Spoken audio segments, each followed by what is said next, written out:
কেৱল ভকতি নহয়, ৰহস্য ভকতি। ৰহস্যৰ ভকতিৰ ৰহস্যটো কোনে জানে? ৰহস্যটো জানে গুৰুৱে। এইটো কাৰণে গুৰুৱে ৰহস্যটো দেখুৱাই দিব। হে ৰহস্য ক জানে যিটো লোক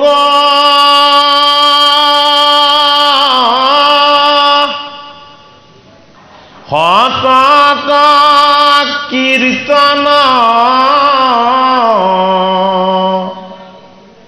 কৰে মোক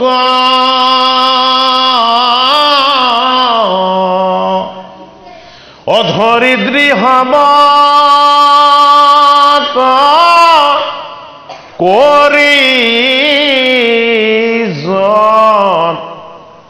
নবিপৰীত হে মোৰ সৰ্বত্ৰম দুয়ো পাৱে এ কৰে নমস্কাৰ ভক্তি ভাবে ও তাৰ মোৰ এৰি না হিকদা চিত এ তাৰ মোৰ না এৰি না হিকদা চিত খুকে 28,000 ঋষি আৰু পৰীক্ষিত অকল এই সকলোকে ৰহস্য দিয়া নাছিলে। খুকে ৰহস্য ভক্তি দিছিলে 60,000 ঋষি আৰু পৰীক্ষিতক। 60,000 ঋষিৰ 28,000 ৰহস্যটো পালে, 32,000 নেপালে। এই 32,000 কি হৈ থাকিলে? কৰ্মকাণ্ডী হৈ থাকিলে। যজ্ঞ পূজা পাতল বলি বিধান স্বৰ্গ সুখৰ বাসনাত লাগি থাকিলে। 28,000ক স্বৰ্গ সুখ নেলাগে, 28,000ক জীৱনৰ জড় সুখ নেলাগে, 28,000ক কি লাগে? আত্মা সুখ, পৰমাত্মাৰ আনন্দ। যি আনন্দৰ কোনোদিন ক্ষয় নহয়, বিনাশ নহয়, যি আনন্দ জীৱৰ লগত জনমে জনমে সঞ্চিত হৈ গৈ থাকিব। এইটো কাৰণে আমি সেই 28,000ৰ ভিতৰতে সোমাবলৈ যত্ন কৰিব লাগিব। নহ'লে লিগেচি ডাটাত যদি আমাৰ নাম নোসোমায় তেতিয়াহ'লে আমাৰ ভোটিং পাৱাৰটো নেথাকিব।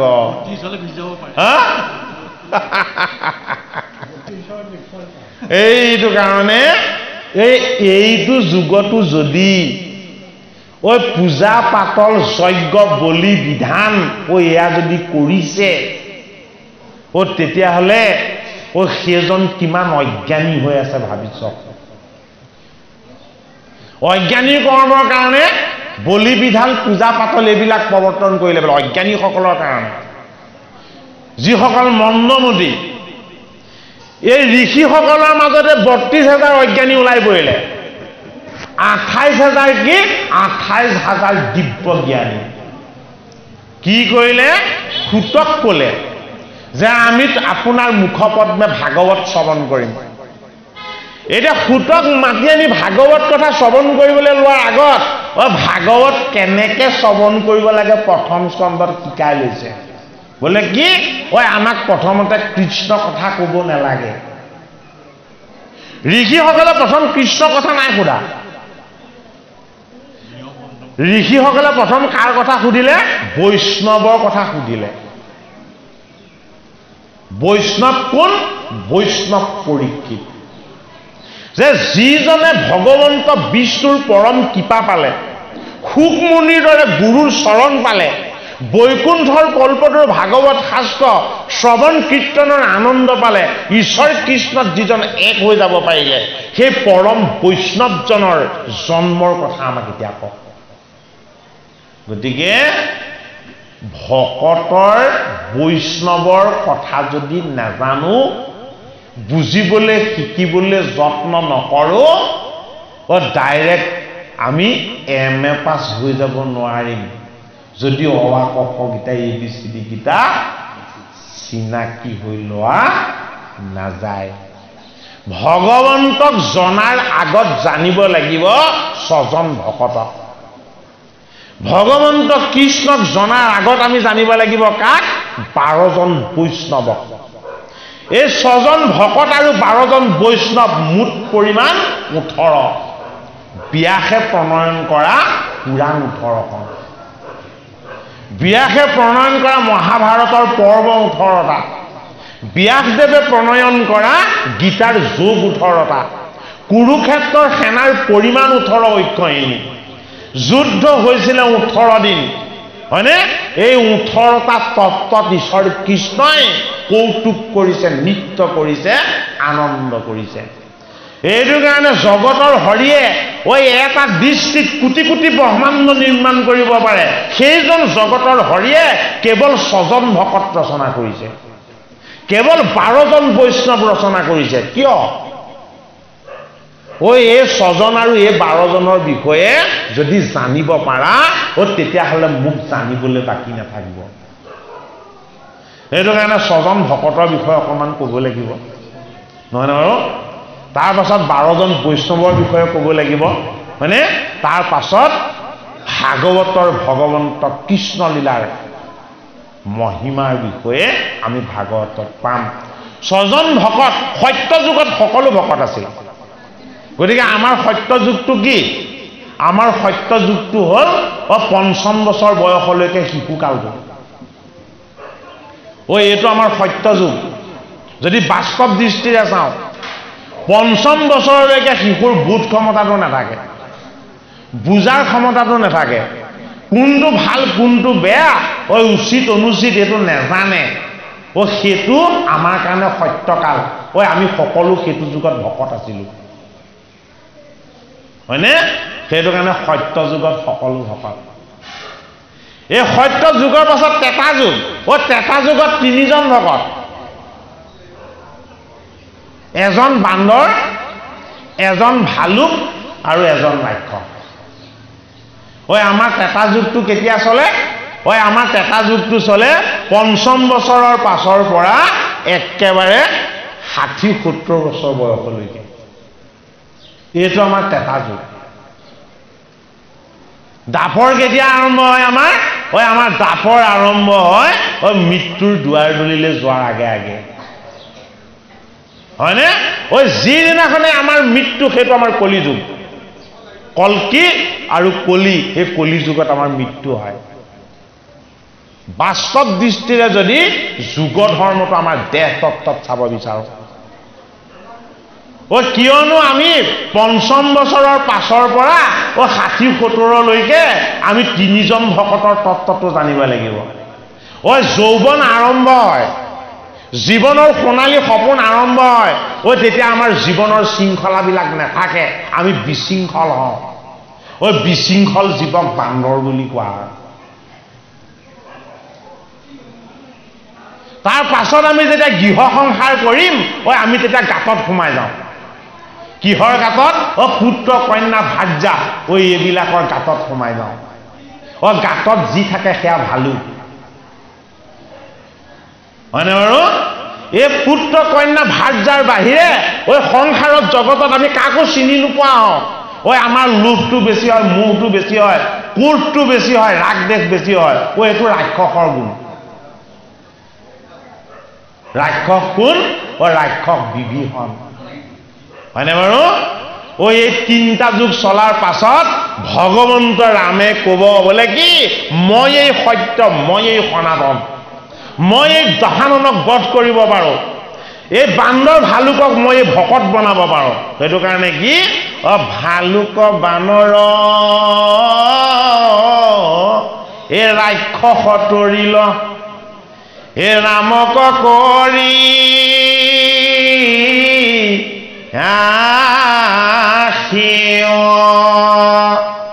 সংসাৰৰ গুহাত সোমাই থকা আমাৰ এই ভালুক সদৃশ জীৱনটোক ভগৱন্ত কৃষ্ণৰ চৰণ পংকজলে আমি লৈ যাব লাগিব কি কৰিব লাগিব এই সংসাৰ মিছা এই সংসাৰৰ মায়া মিছা এই সংসাৰৰ পুত্ৰ কন্যা ভাৰ্যা সকলো মিছা সত্য কেৱল তুমি তোমাক পৃথিৱী এইবিলাকত লগাৰ কাৰণেই মই ভালুক সদৃশ হৈ পৰিছিলোঁ জাম্বন্তক কি কৰিলে ৰামে চিনাকিটো দি দিলে হেৰা জাম্বন্ত তুমি ঋক্ষৰাজ বোলে কি তুমি ব্ৰহ্মাৰো পূজনীয়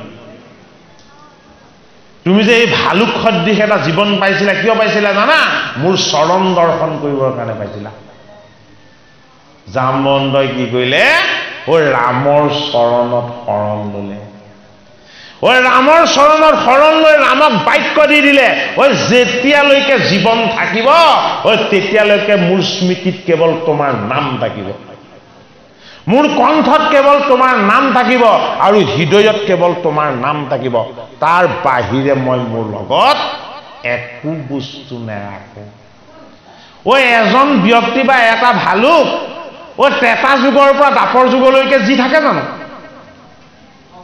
নেথাকে কোনোদিন অক্ষয় অব্যয় ক্ষয় নোহোৱা বিনাশ নোহোৱা এটাই বস্তু আছে সেইটোৱে হ'ল ৰামৰ নাম ৰামৰ নামক কোনেও বিনাশ কৰিব নোৱাৰে ক্ষয় কৰিব নোৱাৰে জাম্বন্তই কি ল'লে দেহৰ মোহ ত্যাগ কৰিলে সংসাৰৰ বন্ধন ত্যাগ কৰিলে গুহাত সোমাই কেৱল ভগৱান ৰামৰ নাম জপিবলৈ ল'লে নাম জপ কৰি থাকোঁতে ত্ৰেতা যুগ শেষ হৈ দাপৰ যুগৰো মধ্যভাগ পাই গ'ল কিমান সময় গ'ল জাম্বৱন্তই গমেই নাপালে ভগৱন্ত ৰামচন্দ্ৰয়ো নিজৰ অৱতাৰক সলনি কৰি আনন্দমূৰ্তি কৃষ্ণ অৱতাৰলৈ যেতিয়া আহিলে কৃষ্ণ গোসাঁয়ে ভাবিলে এই ভকতজনৰ লগত অকণমান যুদ্ধ কৰি আহোঁ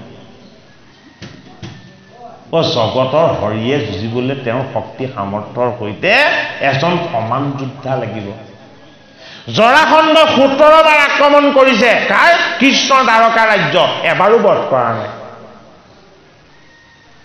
জাম্বন্তৰ ওচৰলৈ ভগৱান কৃষ্ণ যাব লগা হ'ল কিহৰ কাৰণে সমন্তক মণিটো বিচাৰি কৃষ্ণৰ গলত এটা কৌস্তভ নামৰ মণি আছে এইটো তেওঁ কি আত্মতত্ত্ব আত্মাবিলাকক তেওঁ কৌস্তভ ৰূপত পৰিধান কৰে আৰু এই জগতক চলাবৰ কাৰণে তেওঁ মায়া ব্যৱহাৰ কৰে কি মায়া বিষ্ণু মায়া এই বিষ্ণু মায়াটো সমন্তক মণি জগতৰ প্ৰত্যেকজনকে এই বিষ্ণুৰ মায়াটোৱে মুহি আছে সেইটো কাৰণে কি হ'ল বিষ্ণুৰ মায়াই যাক স্পৰ্শ কৰিব নোৱাৰে সেইজন ভকত যিটো মণিৰ কাৰণে সত্তাজিতে অহংকাৰ কৰিলে পখেনে মৃগয়া কৰিবলৈ গৈ মৃত্যুৰ মুখত পৰিলে হয়নে শতধনু বধ হ'ল শেষত অকুৰে লগত ৰাখিলে সেই মণিটো নি এই জাম্বন্ত নামৰ ভকতজনে কি কৰিলে দলি মাৰি শিশুবিলাকলৈ পেলাই দিলে মোৰ কণ্ঠত ৰামৰ নাম আছে হৃদয়ত মোৰ স্বামীৰ নাম আছে ভগৱন্ত প্ৰভু মোৰ লগত থাকোঁতে এই মায়া মণিটো জিলিকি থকা মণিটোৰ মোক কি প্ৰয়োজন আছে হয়নে সেইটো কাৰণে ভকত স্বজন মায়াহীন মোহহীন কামহীন লোভহীন দম্ভ দেহ অহংকাৰ শূন্য জগতৰ হৰিয়ে মাত্ৰ স্বজন ভকত ৰচনা কৰিছে বোলে কিয় এই স্বজন ভকতক ভগৱান কৃষ্ণই পূজা কৰে কৃষ্ণ যোগেশ্বৰ কিন্তু কৃষ্ণই কাৰ পূজা কৰে কৃষ্ণই ভকতক পূজা কৰে এই ভকতক পূজা কৰাৰ কাৰণে সমন্তক নামৰ মায়াৰ মণিটো জাম্বন্তৰ ওচৰলৈ পঠাই ভকত দৰ্শন কৰিবৰ কাৰণেহে কৃষ্ণ গৈছে কৃষ্ণক দৰ্শন দিবৰ কাৰণে ভকতৰ ওচৰলৈ যোৱা নাই বুজাইছে আমাক সেইটো কাৰণে আমাক কি বুলি কৈছে এই ভকতে সে মূৰ হৃদয় জানিবা নিশ্চয় এই ভকতজনৰ জানা আমি সে হৃদয়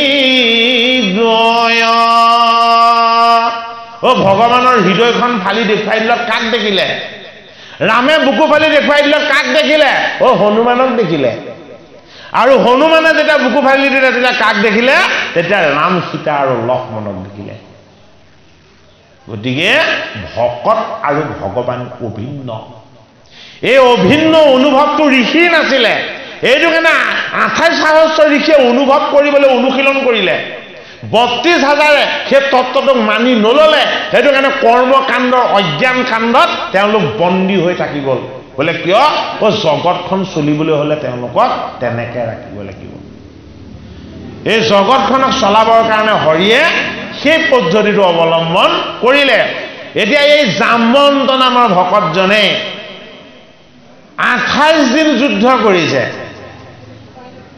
28 দিন যুদ্ধ কৰিলত ভাগৰ লাগিল যে মোৰ ৰাম নামৰ শক্তিতকৈ বেছি শক্তি এজন কাৰ ৰাৱণৰ লগত যুদ্ধ কৰোঁতেও যিটো ৰাক্ষসক মই এবাৰ প্ৰহাৰ কৰিছো সি মৃত্যুলৈ গৈছে সি আৰু উঠিব পৰা নাই ইমান দিন সাধনাৰ বলত এইজনৰ লগত মই 28 দিন যুদ্ধ কৰিছো জয় পৰাজয় নাই মোৰহে গাৰ বিষ গৈছে কি হৈ গ'ল সম্বিত ঘূৰি আহিলে জানিলো তোমাক সেই ৰঘুনাথ যিটো ঈশ্বৰ দেৱ মোৰ সীতাৰ সন্তাপে জগতৰ বাপে কৰিলা প্ৰয়াণ ঘূৰ তেতিয়া জাম্বন্তই বুজি পাইছে মোৰ অকণমান ক্ৰোধ ৰামৰ কি ৰামৰ মহাক্ৰোধ ৰামে যেতিয়া ক্ৰোধ কৰিছিলে সাগৰ উঠলি উঠি সাগৰৰ মাজৰ পৰা এই সিন্ধুৰাজ আহি ৰামৰ চৰণ সেৱা কৰিব লগা হৈছিলে যাৰ মহাক্ৰোধে কটাই খতে গ্ৰাহে সাগৰে কলোল কৰে লংকাক লাগিয়া মাজে বাট দিলা দৰিয়াই তিখা গৰে আগে নিচিনিলো এবেখে জানিলো তেন্তে তুমি ৰাম অজ্ঞানিক মোক প্ৰভু ক্ষমিওক চৰণে কৰো প্ৰণাম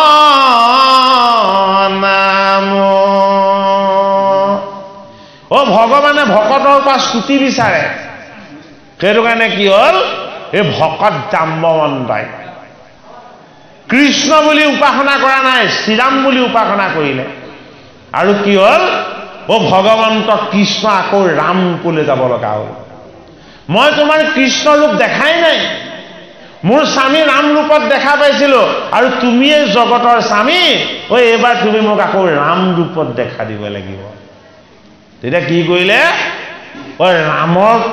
ৰামৰ ৰূপত মই তোমাক দৰ্শন দিম কিন্তু মোৰো এটা অনুগ্ৰহ আছে বোলে কি অনুগ্ৰহ তুমি অনা মণিটো মোক ঘূৰাই দিব লাগিব যিহেতু সমন্তক নামৰ মণি তুমি আনিছা এইটোৰ কাৰণে মোৰ বদনামে বদনাম কি বুজাইছে সৎনাম বদনাম সকলোৰে মালিক কৃষ্ণ সেইটো কাৰণে সমন্তক ৰূপী তত্ত্বৰ যোগেদি বিষ্ণুৰ মায়া কিমান শক্তিশালী আৰু কিমান সবল আমাক তাক বুজাইছে এই বিষ্ণুৰ মায়ায়ো যাক স্পৰ্শ কৰিব নোৱাৰে সেয়া হ'ল ভকত তেতা যুগত তিনিজন বিবেক ভক্তিৰ এক ব্যৱস্থা এই বিবেকেই হ'ল বিভীষণ যদি বিবেক শুদ্ধ হয় চিন্তন শুদ্ধ হয়, ভাত শুদ্ধ হয়, ভক্তি যদি হয় তেতিয়া ভকত হ'ব পাৰিব। এইটো কাৰণে প্ৰথমজন ভকত হ'ল কোন? ৰাক্ষস। ঐ আমাৰ এই ৰাক্ষস স্বভাৱটো আমাৰ দেহৰ নহয়, আমাৰ মনৰ। এই মনৰ এই স্বভাৱটোক যদি কেনেবাকৈ আমি শুধৰাবলৈ হয় তেতিয়াহ'লে আত্মদৰ্শন হ'ব লাগিব। আত্মা হ'ল ৰাম। এইটো কাৰণে ৰামৰ দৰ্শন নহ'লে ৰাক্ষসৰ গুণটো কেতিয়াও আঁতৰ নহয়। এইটো কাৰণে বিবেক বোধৰ যিটো দংশন, এই দংশনটো বৰ ভীষণ। এইটো কাৰণে বিভীষণ, হয়নে বাৰু? এই বিবেক বোধৰ যদি দংশন নাথাকে তেতিয়াহ'লে আমাৰ লগত লোভ থাকিব, কাম থাকিব, দম্ভ দেশ অহংকাৰ থাকিব। এইবিলাক ভালুকৰ থাকে, হয়নে বাৰু? ভালুকেহে যি দেখে তাকে খাই দিয়ে, শত্ৰু মিত্ৰ একো জ্ঞান নকৰে, হয়নে বাৰু? যদি বিবেকৰ দংশন হয়, আত্মদৰ্শন হয়, ঈশ্বৰ দৰ্শন হয়, এই জীৱবিলাক ঈশ্বৰৰ অংশ বুলি যদি অনুভৱ কৰিব পাৰে, মোৰ আৰু তেওঁৰ মাজত একো পাৰ্থক্য নাই বুলি যদি ভাবিব পাৰে তেতিয়াহ'লে গুহাত থাকিও ভকত হ'ব। কি গুহা? জীৱন গুহা, সংসাৰ গুহা। সেইটো কাৰণে আমাৰ এই তিনি তাপেৰে তাপিত হৈ থকা এই ভালুক সদৃশ জীৱনটোক ভকতিৰ সংস্কাৰৰ দ্বাৰা আমি ভকতৰ ওচৰলৈ, ভগৱানৰ ওচৰলৈ নিব লাগিব। এই ভকতি যেতিয়ালৈকে নকৰিব তেতিয়ালৈকে জীৱন শৃংখলাবদ্ধ নহয়। এইটো কাৰণে বিশৃংখলটো বান্দৰৰ গুণ। তাক যদি আপুনি ভালকে থাল এখনতো আপুনি ফল মূল সজাই দিয়ে, বান্দৰে লওঁতে দলিয়াই চিটি গোটেইখিনি সিঁচি ল'ব, তাৰ পাছতে সিহঁতি খাব। সিহঁতি কেতিয়াও ফালি চিৰি বিশৃংখল কৰি নোলোৱাকৈ একো বস্তু নলয়, হয়নে বাৰু? এই বিশৃংখলতাটো আমাৰ বাহ্যিকতাৰ প্ৰতীক। আমি যে আত্মামুখী হোৱা নাই, আমি যে ঈশ্বৰমুখী হোৱা নাই, আমি যে ৰামমুখী হোৱা নাই। ভক্তি হ'লেহে ৰামমুখী হ'ব পাৰিব। সেইটো কাৰণে ভক্তি যদি হয় শৃংখলাবদ্ধতা আহি যাব। এই শৃংখলাবদ্ধতাটো ৰামৰ চৰণ সেৱাৰ এটা ডাঙৰ চিম্পটম অথবা উপায়। সেইটো কাৰণে ভকতি কৰিলেহে সংস্কাৰ হ'ব। তিনিজন ভকত তেতা যুগৰ, দাসৰ যুগৰ তিনিজন ভকত, এজন বিদুৰ, এজন উদ্ধৱ আৰু সিজন মৈত্ৰেয়। এই তিনিজন ভকতৰ মহিমাটো বৰ বেলেগ, বিৰল মহিমা। কিন্তু তিনিওজনৰ লগতে কি আছে? ভাগৱত আছে। উদ্ধৱক ভাগৱত কোনে দিলে? কৃষ্ণই দিলে। কৃষ্ণই উদ্ধৱক ভাগৱত দিয়াই নহয়, ভাগৱতত যে তেওঁ বিৰাজমান হৈ আছে উদ্ধৱক দেখুৱাই দিলে। সেইটো কাৰণে উদ্ধৱ মহন্ত এজন ভকত।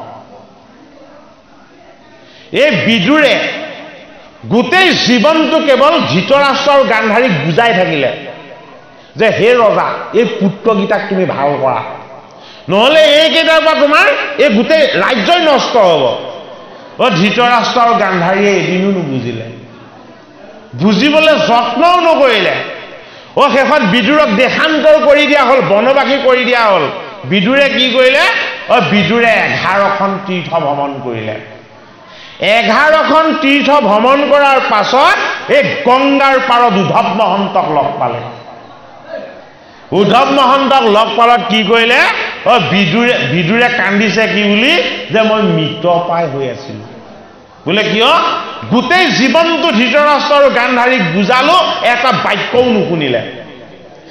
তেওঁ পুত্ৰকেইটাক ভাল কৰিবলৈ কৈছিলো, এটাকো ভাল কৰিব নোৱাৰিলে।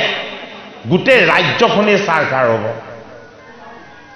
তেতিয়া উদ্ধৱ মহন্তক সাৱটি ধৰি কৈছে যে মই জি গলো আজি।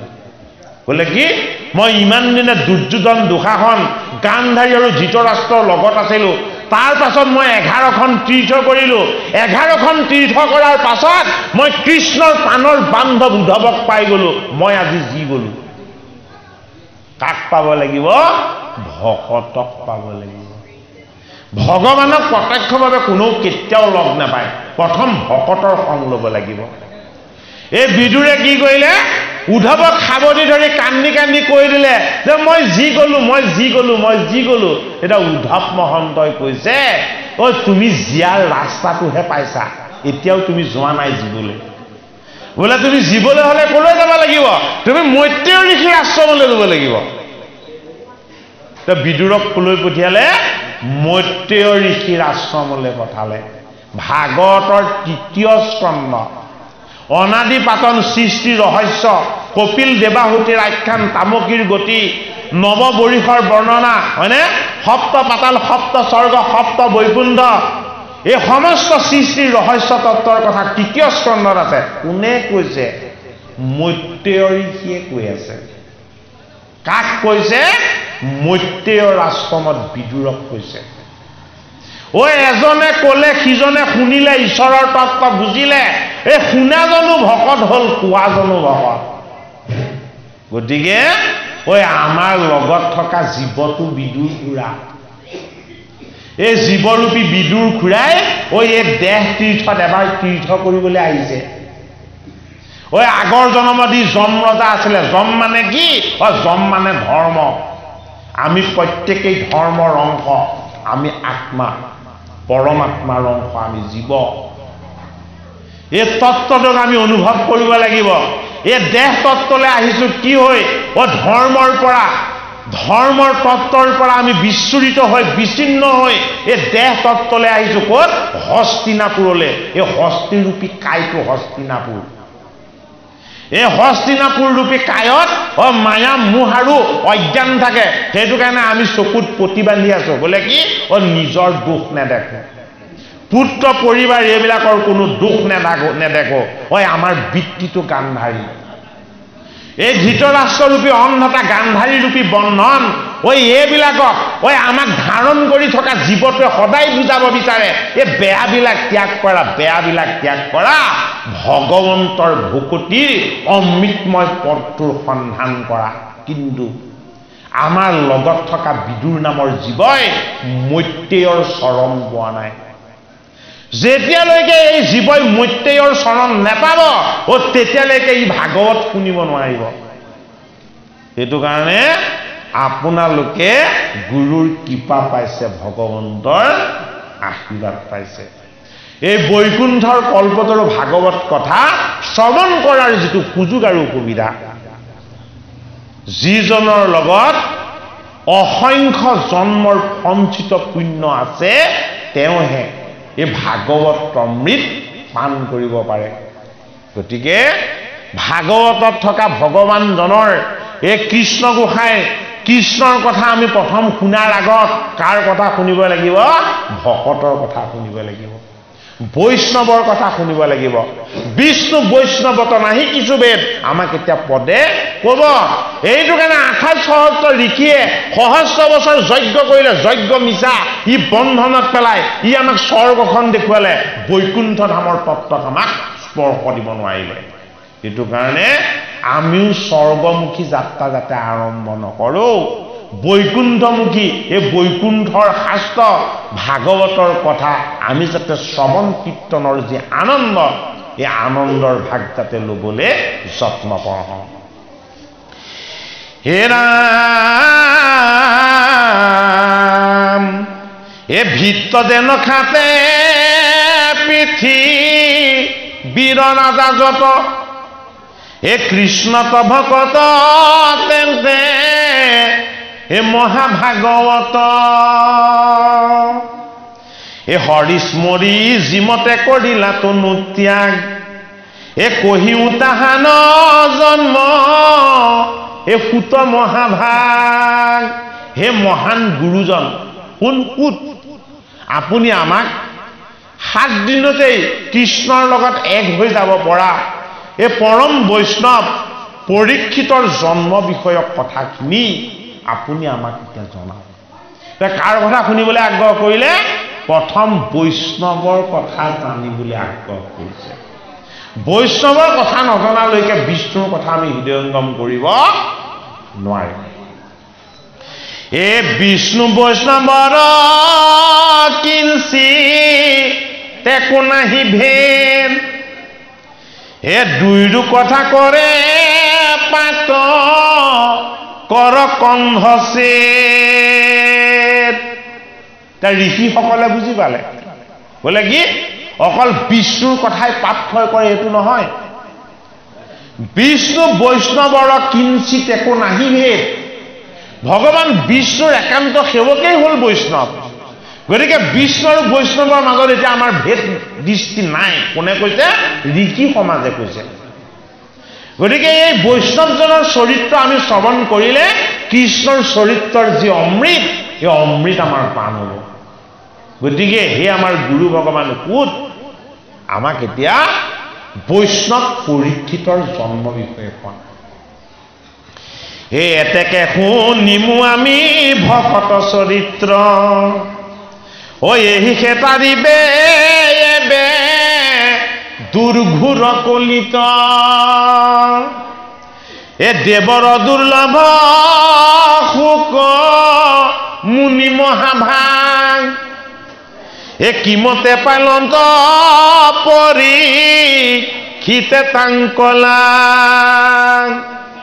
এ বৈকুণ্ঠৰ শাস্ত্ৰ যিটো বেদান্তৰ তত্ত্ব ও সাত দিনে কৈলা সিটো এ মহাভাগৱত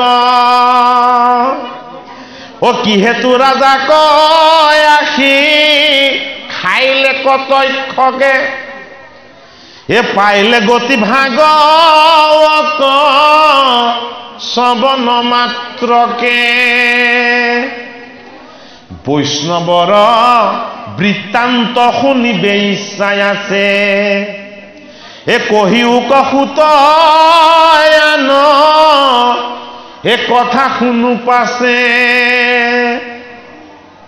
এ হেন শুনি সুতে বিনা অন্তয়বনতে হে আমি অকুলিন হেন হে আছিল মনতে এটা সুকে ফুটমুনিয়ে কান্দিছে ঋষিসকলৰ আগত কি বুলি কান্দিছে যে হে পৰম পবিত্ৰ ঋষিসকল আপোনালোকে তপ বধ ব্ৰহ্মচৰ্য আচৰণ কৰি আপোনালোকৰ কায় বাক্যক আপোনালোকে সদায় শুদ্ধ কৰি ৰাখিছে আৰু আপোনালোকৰ দৰে শ্ৰেষ্ঠজনক মই অকুলিন হৈ জন্ম লোৱা এই ফুটে ভাগৱত ক'বলৈ যে আপোনালোকে মোক আজ্ঞা কৰিছে আপোনালোকে মোৰ প্ৰতি কিমান কৃপা কৰিছে অৰ্থাৎ সমদৃষ্টিটো আনি ল'ব পৰাটো ঈশ্বৰীয় গুণ এই ওখ চাপৰ ভেদটো দূৰ কৰি দিয়াটো নহ'লে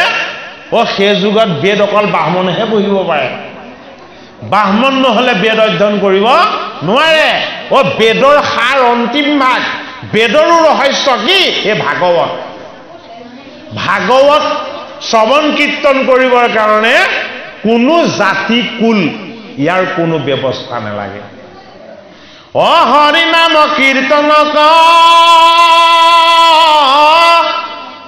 নাহি স্থান কাল পাত্ৰ অনিয়ম সংযম একো বিধি হৰিনাম কীৰ্তনত বেদৰ যিদৰে নিয়ম বিধি বিধান আছে তেনে নিয়ম বিধি বিধান নাই এইটো কাৰণে নাম হ'ল ধৰ্মৰ ৰজা এটা ফুটে বিনাইছে কান্দিছে বোলে কিয় তোমালোক ঋষিসকল ভগৱান সদৃশ মোৰ ঋষৰ সদৃশ মই অকুলি নাছিলো আৰু মোক শুদ্ধ হোৱাৰ এটা তোমালোকে উপায় দিছা বোলে কি এই বৈকুণ্ঠৰ কল্পতৰু মই তোমালোকক এতিয়া ভাগৱত কীৰ্তন কৰি শ্ৰৱণ কৰা এ তোমাখাৰ প্ৰশ্নে ভৈলো আজি সি পবিত্ৰ এ শুনাতে নজানো কহো কৃষ্ণৰ চৰিত্ৰ তোমালোকৰ প্ৰশ্নটো শুনিয়ে মই পবিত্ৰ হলো তোমালোকে মোক কি বিষয়ক প্ৰশ্ন কৰিলা এই পাণ্ডৱৰ নাতি পৰীক্ষিতক কিয় তক্ষকে দংশন কৰিলে এই পাণ্ডৱৰ নাতি পৰীক্ষিতে তৰুণ কালতে কেনেকে দেহটো ত্যাগ কৰিলে আমি হাজাৰ বছৰেও দেহ ত্যাগ কৰিব পৰা নাই গতিকে যিটো কাৰণত পৰীক্ষিতে তেনেকুৱা ধৰণৰ কাম কৰিব পাৰিলে ওই কাৰণটোতে বাস হৈ আছে কোন নাৰায়ণ কৃষ্ণ কাৰণ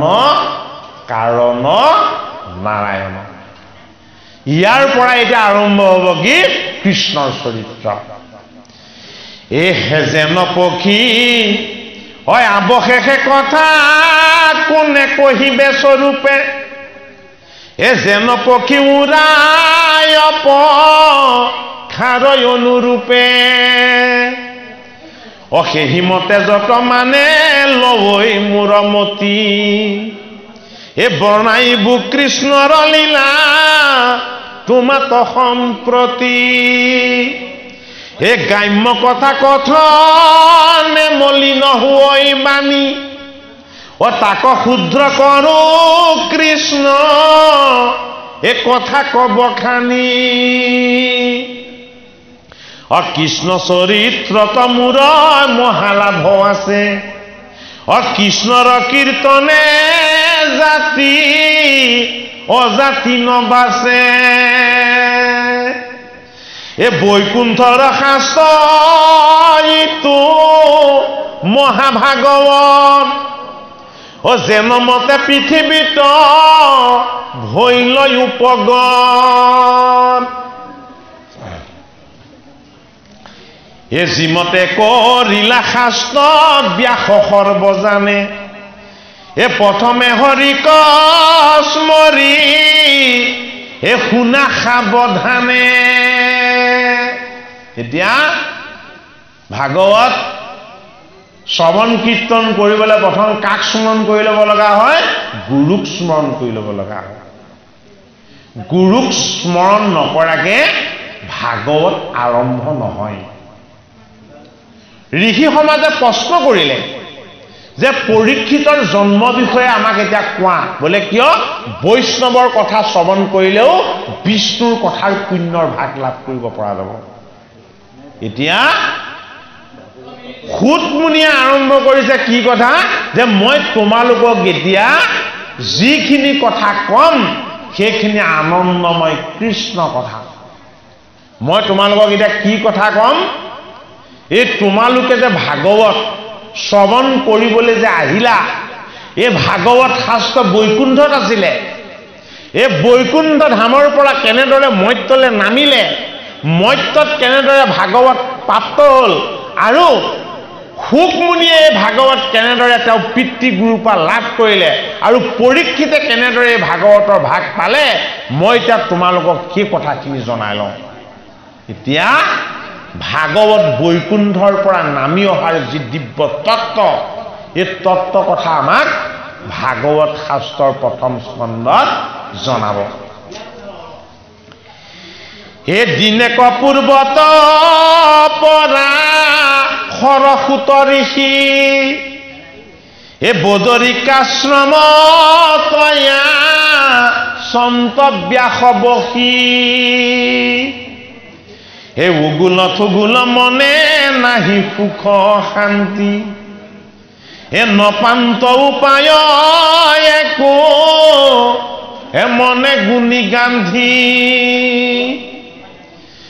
ব্ৰহ্মজ্ঞান চিন্তন ধ্যানতো নাহি সুখ হে নজানন্ত কৃষকম নত মিলৈ দুখ হে অধমুখে আচাৰহি হুয়ানি সবল ও সেই বেলা তৈতে আখি হে মিলিল নাৰদ হে হাতে দিব্য বিনা যন্ত মুখে ৰাম নাম এ হৃদয়ত কৃষ্ণ মূৰ্তি স্ফূৰ্তি অবিশ্ৰাম এ প্ৰেমে দবৈ চিত্তয়াতি ৰোমাঞ্চ শৰীৰ অধাৰায়ে শ্ৰৱন্তে আছৈ হে নয়নৰ নীৰ এ তুলন্ত যন্তত মহা হৰিৰ চৰিত্ৰ হে নাৰদক দেখি ব্যাস হে ঋষি শোচকিত হে আঠে মেথে উঠিয়া ধৰিয়া কৃতাঞ্জলি এ পৰম গৌৰৱে ঋষি এ কৰিলা সেৱলি ও দিলন্ত এখন আনি এ বসিবাৰ তৰে এ পাদ্যে অঘ্যে গন্ধে ধূপে এ পুজিলা সাদৰে এ পণিপাতে পুচিলা কুশলয়া গমন এ নাৰদ পুচিলা পাছে এ ব্যাসক বচন এ হাঁহিয়া বুলন্ত ঋষি এ কহিও বৃত্তান্ত এ কিবা হেতু নুহি কৈতো মাৰ চিত্ৰ শান্ত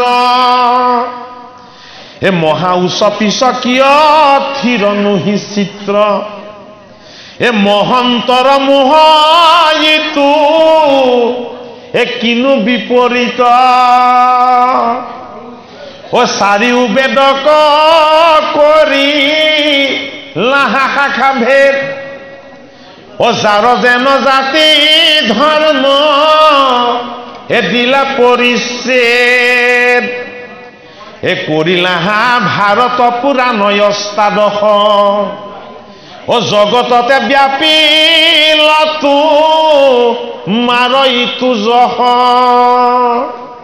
এ ব্ৰহ্মকো সাক্ষাৎকাৰ এ কৰা সমাধিত এ তথাপি তোমাৰ কেনে এ অসন্তুষ্ট চিত এ কহিও ক ঋষি মুত ইহাৰ কাৰণ এ শুনি প্ৰণিপাতে ব্যাসে এ বুলিলা বচন এ হও যদি আমি বেদ শাস্ত্ৰত পাৰ্গত এ কৰুণীতে ঈশ্বৰয়ৰ পনা কৰ্মযত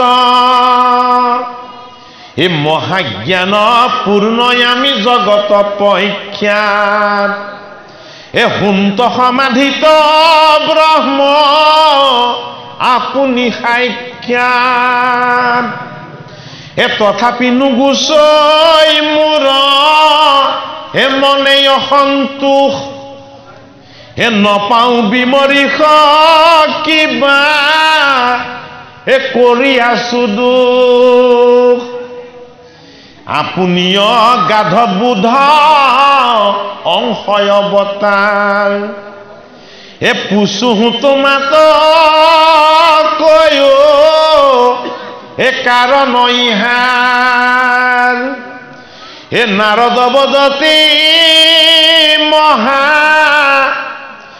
ঋষি শুনা ব্যাস এ তুমি সি কৰিলা সবে এ জগতকে নাশ ভাগৱত শাস্ত্ৰত প্ৰথম শুধৰণিটো কাৰ কৰাই লৈছে প্ৰথম শুধৰণি কৰাই লৈছে কৰ্ম বন্ধনৰ কৰ্মকাণ্ডত বান্ধ খাই থকা ঋষি সমাজৰ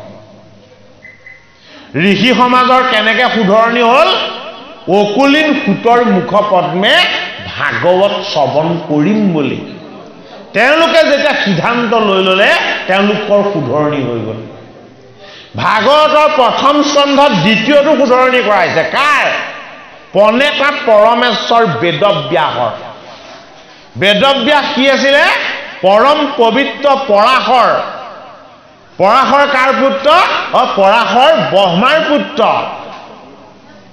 এই ব্ৰহ্মাৰ আচলতে প্ৰত্যক্ষ পুত্ৰ নহয় ব্ৰহ্মাৰ পুত্ৰ হল শক্তি শক্তিৰ পুত্ৰ হল পৰাশৰ মানৱ পুত্ৰ নহয় পৰাশৰ ব্ৰহ্মাৰ পুত্ৰ আছিলে শক্তি শক্তিৰ পুত্ৰ আছিলে পৰাশৰ গতিকে ব্ৰহ্মাৰ নাতি হয় কিন্তু তেওঁ ব্ৰাহ্মণ এই পৰাশৰ পুত্ৰ বেদব্যাস কি হল তেওঁ টিকালজ্ঞ ঋষি টিকালজ্ঞ ঋষি মানে কি অতীত বৰ্তমান আৰু ভৱিষ্যত এই তিনিটা কাল যাৰ জ্ঞাত সেইজন টিকালজ্ঞ দেৱঋষি নাৰদে আকৌ কি জানে তিনিটা কালৰ অতীতটোক জানে আৰু তিনিটা কালৰ ভৱিষ্যতটোক জানে তিনিটা কাল জানে আৰু তাৰ অতীত ভৱিষ্যত জানে সেইটো কাৰণে টিকালজ্ঞ আৰু দেৱঋষি নাৰদে কি জানে এই তিনিওটা কালৰ অতীতটোক জানে আৰু এই তিনিটা কালৰ পাছৰ যি ভৱিষ্যত এই ভৱিষ্যতটো জানে সেইটো কাৰণে নাৰদ হল দেৱঋষি মানে কি যিজনে কেৱল এজন দেৱতাকে সেৱা কৰে যিজনে এজন দেৱতাক সেৱা কৰা ভকত বৈষ্ণৱক সেৱা কৰে এজন দেৱতা হল কৃষ্ণ আৰু এই কৃষ্ণদেৱক সেৱা কৰা ভকত বৈষ্ণৱকো সেৱা কৰে কোনে এই দেৱঋষি নাৰদে কিয় তেওঁ কৃষ্ণৰ ভকত আৰু ভগৱান কৃষ্ণ এই দুজনৰ মাজত ভেদ নেদেখে এইটো কাৰণে ভাগৱতৰ প্ৰথম স্কন্ধত দুটা সংবাদ কি সংবাদ প্ৰথমটো সংবাদ হল সুত শৌনক সংবাদ আৰু দ্বিতীয়টো সংবাদ কি দিছে ব্যাস নাৰদ সংবাদ ব্যাস নাৰদ সংবাদ যদি আমি ভালদৰে শ্ৰৱণ কীৰ্তন নকৰো তেতিয়াহ'লে ভাগৱতৰ গভীৰ মাজৰ ভাগলৈ আমি সোমাব নোৱাৰিম সেইটো কাৰণে ব্যাসৰ শুধৰণি প্ৰথম স্কন্ধতে কৰাই লৈছে ব্যাসে কি কৰিছিলে তেওঁ অগাধ পণ্ডিত 17খন পুৰাণ প্ৰণয়ন কৰিছে তেতিয়ালৈকে দিব্য পঞ্চম বেদ মহাভাৰত তেওঁ প্ৰণয়ন কৰিছে মহাভাৰতৰ অন্তৰ্গত মহাভাৰত শাস্ত্ৰৰ ষষ্ঠ পৰ্বৰ অন্তৰ্গত দিব্য জ্ঞানময় যোগ শাস্ত্ৰ তেওঁ গীতা প্ৰণয়ন কৰিছে বেদৰ মন্ত্ৰবিলাক শৃংখলাবদ্ধ নাছিলে অশৃংখলিত আছিলে বেদৰ মন্ত্ৰবিলাকক লৈ ঋষিসকলৰ মাজত বাদ বিবাদ হৈছিলে আৰু বেদব্যাসে কি কৰিছিলে এই বেদৰ 4টা শাখাত ভাগ কৰি মন্ত্ৰবিলাকক শৃংখলাবদ্ধ কৰিছিলে বেদৰ জ্ঞান মাৰ্গৰ মন্ত্ৰবিলাকক শৃংখলাবদ্ধ কৰি দিয়াৰ কাৰণে তেওঁৰ নাম আছিলে ব্যাস আৰু উপাধিটো হল কি বেদব্যাস